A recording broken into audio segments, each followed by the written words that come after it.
187 കോടി വിൽപ്പനയിലൂടെ ഓണവിപണിയിൽ ചരിത്രം സൃഷ്ടിച്ച് കൺസ്യൂമർ ഫെഡ്.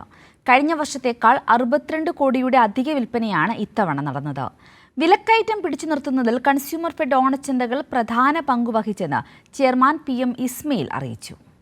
സംസ്ഥാനത്തെ 1579 ഓണച്ചന്തകളിലൂടെയും 164 ത്രിവേണി സൂപ്പർ മാർക്കറ്റുകളിലൂടെയുമാണ് കൺസ്യൂമർ ഫെഡ് 187 കോടി രൂപയുടെ വിൽപ്പന കൈവരിച്ചത്.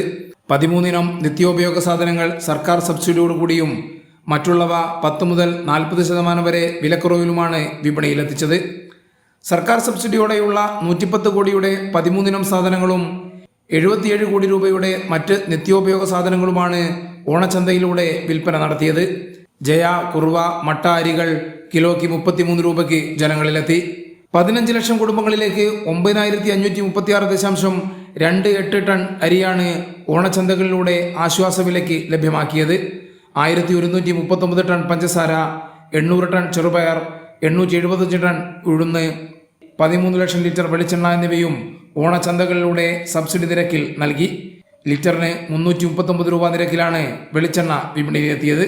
സഹകരണ സംഘങ്ങൾ ഉത്പാദിപ്പിക്കുന്ന പച്ചക്കറികൾ ശേഖരിച്ചുകൊണ്ടുള്ള പച്ചക്കറി ചന്തകളും ത്രിവേണി സൂപ്പർ മാർക്കറ്റുകളിൽ ഒരുക്കിയിരുന്നു. കൈരളി ന്യൂസ്, കോഴിക്കോട്.